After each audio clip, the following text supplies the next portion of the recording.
గెలిచినప్పుడు కూడా ఆకట్టుకోలేని తనుజ ఓడినా సరే ఈసారి ఆకట్టుకొని మరి గెలిచిందండి. ఎందుకంటే గెలిచినప్పుడు కూడా ఆమె ఏడుస్తుంది. గెలిచిన ఏడుపు, నేను గెలిచినని, ఓడిపోతే ఏడుపు, ఓడిపోయినని. అసలు ఆ అమ్మాయి చిరాకు, ఇవన్నీ మనం చెప్పుకున్నాం.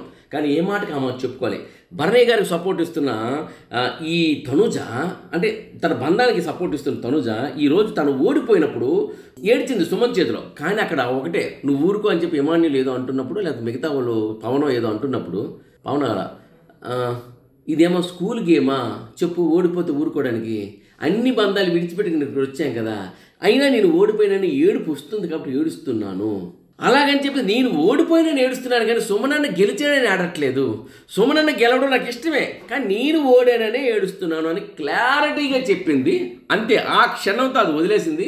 నెక్స్ట్ నుండి ఆమె ఎంత స్థితప్రజ్ఞతగా ఉందంటే, కాస్త చిరుమందహాసం చూపించి, సీరియస్ చూపించి, సంచాలకత్వంలో కూడా పర్ఫెక్ట్ సంచాలకత్వం చేస్తూ, బంధానికి కూడా నాన్న బంధానికి మళ్ళీ తన వాల్యూ ఇస్తూ, భరణి గారికి సపోర్ట్ చేస్తూ, మిగతా వాళ్ళందరూ కూడా డిస్సపోర్ట్ అనేది లేదు, డిస్సపోర్ట్ చేస్తుందని మాట్లాడలేదు, భరణి గారికి సపోర్ట్ ఇస్తూ, మిగతా వాళ్ళని కూడా అన్ని రకాలుగా చూస్తూ, ఈసారి మాత్రం తను ఒక స్థితప్రజ్ఞతగా ఈ వారం రోజులు మాత్రం ఓడినా సరే మనల్ని అందరిని ఆకట్టుకొని గెలిచిందని మాత్రం చెప్పుకోవడంలో ఎటువంటి అతిశయోక్తి లేదు తనుజ.